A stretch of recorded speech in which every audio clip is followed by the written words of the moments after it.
Salut tout le monde, c'est Malpi, j'espère que vous allez bien et ça ne va pas durer parce qu'aujourd'hui on pleure du sang, on s'arrache les cheveux, on appelle nos mamans et on regarde les pires commentaires de nos films préférés. Nice. Et on commence tout de suite par un film qui a révolutionné le cinéma, rien que ça. Un film incroyable, magnifique, gigantesque, réalisé par un visionnaire. On va regarder les pires commentaires de Mad Max Fury Road. Attention, je préfère vous prévenir tout de suite, ça va rager sévère. Je sais pas si ça vous est déjà arrivé d'avoir une conversation avec quelqu'un qui a des idées totalement opposées aux vôtres et qui est juste en train de détruire quelque chose que vous aimez. Ça fait mal, hein, ça pique à l'intérieur, on a envie de s'énerver. Mais c'est exactement ce genre de sentiment qu'on va recréer aujourd'hui. Hein. Ça va être génial. Ça va être génial. Alors, si je commence cette série de vidéos avec ce film, c'est pas anodin. Mad Max Fury Road, c'est une œuvre avec laquelle j'ai un rapport très particulier depuis sa sortie en 2015. Putain, c'est vieux. À cette époque-là, j'ai 16 ans et je me paluche devant du Tarantino en critiquant tous les blockbusters sous prétexte que c'est des copier-coller, qu'ils n'ont aucune inventivité, qu'ils sont faits pour Monsieur Tout-le-Monde alors que moi je suis cinéphile. Mais quel connard j'étais. Cela dit, j'avais pas totalement tort, mais il y a aussi Mad Max Fury Road. Rendez-vous compte quand même, hein, là on parle d'un film de 2 heures, quasiment entièrement tourné dans des décors réels, avec un casting 5 étoiles et qui coûte 150 millions de dollars de budget. Avant même de sortir, ce film est un ovni dans le paysage du cinéma de l'époque. Hein. Bon, alors déjà, soyons clairs, je sais exactement quel genre de commentaires on va avoir. Je suis sûr que ça va être à base de... Le scénario il est nul, il n'y a que juste une courte poursuite de 2 heures, bébé chafouin. Pardon, c'est ma faute. On va passer un merveilleux moment tous ensemble. Quelle journée merveilleuse! Bon, alors plus sérieusement, pour ceux qui connaissent pas l'histoire, Mad Max Fury Road, ça se passe dans un monde post-apocalyptique où l'eau est devenue une denrée très rare, gérée par un seul gars qui est clairement un dictateur. Et comme tout bon dictateur, il a son harem de femmes magnifiques. Quelle chance! Un jour, une de ses lieutenants va décider de faire évader toutes les femmes de ce dictateur et va donc prendre la fuite à bord de son gros camion 4x4 vroom vroom en direction d'une tempête de sable. Tout ne va pas se passer comme prévu puisqu'elle va croiser le chemin de Max, un mec hanté par son passé et qui sert accessoirement de poche de sang à un taré kamikaze. C'est bon, c'était assez clair? Non? Eh ben c'est normal, parce que ce film prend place dans un monde très dense et vaste, plein de détails et de bonnes trouvailles visuelles, dont on pourrait croire qu'il a existé avant les événements du film et qu'il existera après. Et il y a sérieusement des gens qui mettent moins d'une étoile à ce film. Vous me dégoûtez. Bon allez, on perd pas plus de temps, je sais que vous êtes venus me voir souffrir en lisant des commentaires odieux sur un film que j'adore. Les pires commentaires de Mad Max Fury Road, c'est parti. Si la recette de Adobe devait avoir une traduction en anglais, ça serait Fury Road. Stew. Eh bien non, l'Adobe en anglais ne se dit pas Fury Road, ce qui veut dire qu'en plus d'avoir des goûts de merde, tu es nul en anglais. Tom Hardy, si bon dans Warrior, tu as raison. Tom Hardy est un excellent acteur, il est aussi transparent que inutile. Je vous mets une image de Tom Hardy et je te laisse aller lui dire ça en face. Of course you're live, it is changing. Une autre personne aurait pu prendre sa place, que cela n'aurait rien changé. Chose impossible avec Mel Gibson. Bref, un film à voir au second degré, ils auraient mieux fait de reprendre Mel Gibson. On a compris que tu voulais Mel Gibson dans ce rôle, mais voici Mel Gibson aujourd'hui. Crois-tu vraiment qu'il aurait pu jouer un bon Max jeune dans ce film? Non. Rarement, depuis que je suis cinéphile et pas cinéphage, il m'est arrivé d'être autant en désaccord avec le public. Le public est en désaccord avec toi aussi, je te rassure. La bande-annonce m'avait séduit, j'aurais dû m'abstenir comme tes parents. Pardon, j'avais rien d'autre. Ouais, faut bien que je réagisse aussi, hein. S'il n'y avait pas eu de monde à côté de moi, j'aurais quitté la salle. Tu es donc un connard sympathique. Détaillons un peu. La réalisation. Frérot, c'est pas détaillé ça. J'ai vu les films de Noé. Je suis habitué aux caméras qui bougent dans tous les sens.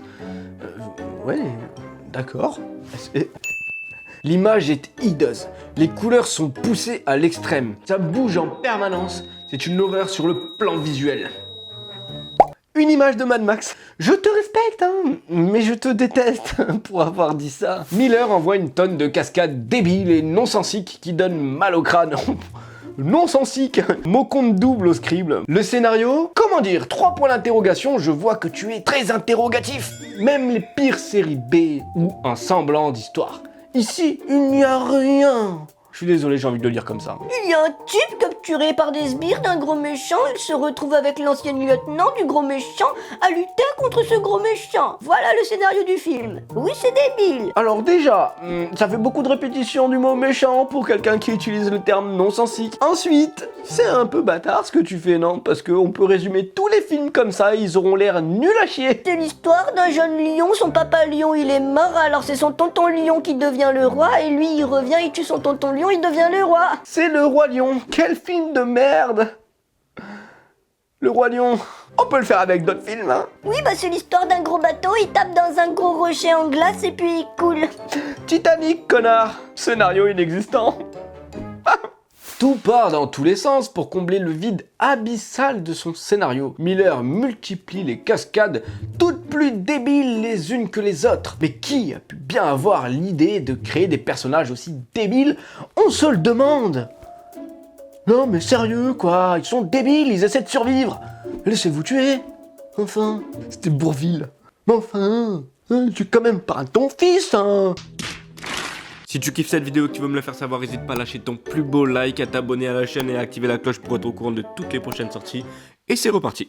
On se croirait dans une série Z de Fred Allen Ray. Fred Allen Ray, auteur et réalisateur d'œuvres mythiques telles que L'attaque de la pin-up géante ou Désir fatal. Que des films de cul. Je ne veux pas savoir d'où tu tiens tes références, même si ça m'intéresse un peu quand même, j'avoue. Pas de scénario du tout, de la conduite et des effets spéciaux, mais rien d'autre. C'est déjà pas mal. Il y a des films qui sortent aujourd'hui qui n'ont ni scénario, ni effets spéciaux, et ni conduite d'ailleurs. Quelle honte. Jean-Sébastien T nous dit, comme le disait une spectatrice à la sortie, beaucoup de bruit pour rien, comme épée. Oui, George Miller est un magnifique illustrateur d'histoire. Le bruit et la fureur, il ne connaît que ça. Oui, car George Miller a également réalisé Happy Feet.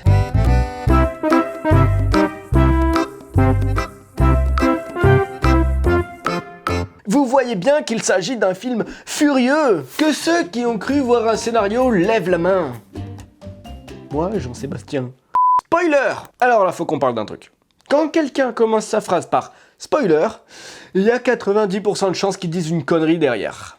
Une course-poursuite aller-retour dans un camion n'est pas un scénario. Si encore il y avait un certain décalage. Un extrait de Mad Max en décalé?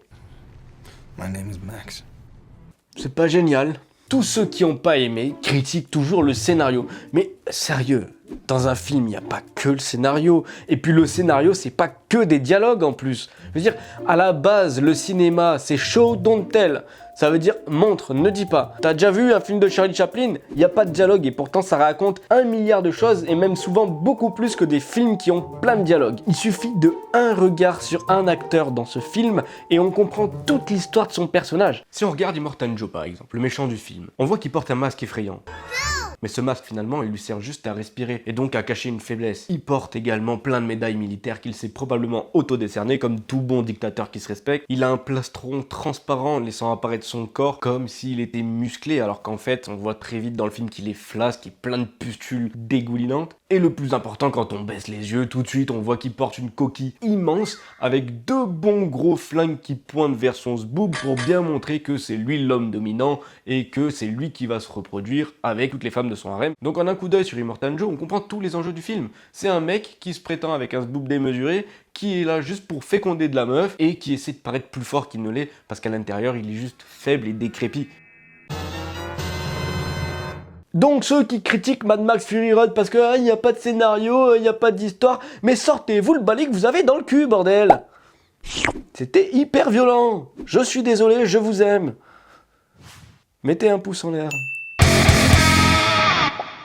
Fuyez. Déjà, tu nous donnes pas d'ordre. En plus, ça ne s'appelle pas Mad Max Fury Road. Des scènes d'une rare nullité, comme celle de Top Model en tenue vaporeuse, s'aspergeant d'eau en plein désert. Ah ouais, trop nul en fait. Spoiler! Vous vous rappelez de la règle des 90%? On va quand même le lire parce qu'il me faut du contenu pour la vidéo, mais j'ai pas envie. Si, j'ai envie. Spoiler! Une horreur ce film. 2 heures de supplice. Spoiler! Spoiler! Spoiler, Dominique! Ça n'est pas un spoiler. Qui le crut? Et je pense qu'on s'est fait assez de mal pour aujourd'hui, qu'est-ce que vous en dites? Je sais pas, vous, si vous l'avez bien vécu ou pas. D'ailleurs, dites-moi si vous aimez Mad Max ou pas, peut-être que vous l'aimez pas du tout ce film. Et j'aimerais bien savoir pourquoi d'ailleurs, parce que après tout, vous avez le droit d'avoir vos avis. N'oublions pas quand même une chose, hein, c'est que d'accord, on rigole sur ces commentaires, on rigole un petit peu sur les gens qui les ont écrits, mais on parle de cinéma, et juste de cinéma, il y a absolument rien de grave là-dedans. Ces personnes-là n'ont fait aucun mal à personne, il n'y a pas de raison de les insulter, il n'y a pas de raison d'être méchant avec eux. Quoi qu'il en soit, j'ai été super content de faire cette vidéo avec vous aujourd'hui. Si vous avez aimé cette vidéo, mettez-moi un pouce en l'air, ça me ferait super plaisir et puis ça m'aiderait vraiment à faire décoller cette chaîne. En plus de ça, abonnez-vous et activez la cloche pour être au courant de toutes les prochaines sorties. Moi, c'était un plaisir d'être avec vous aujourd'hui. On se retrouve très bientôt, c'était Malpi. Ciao!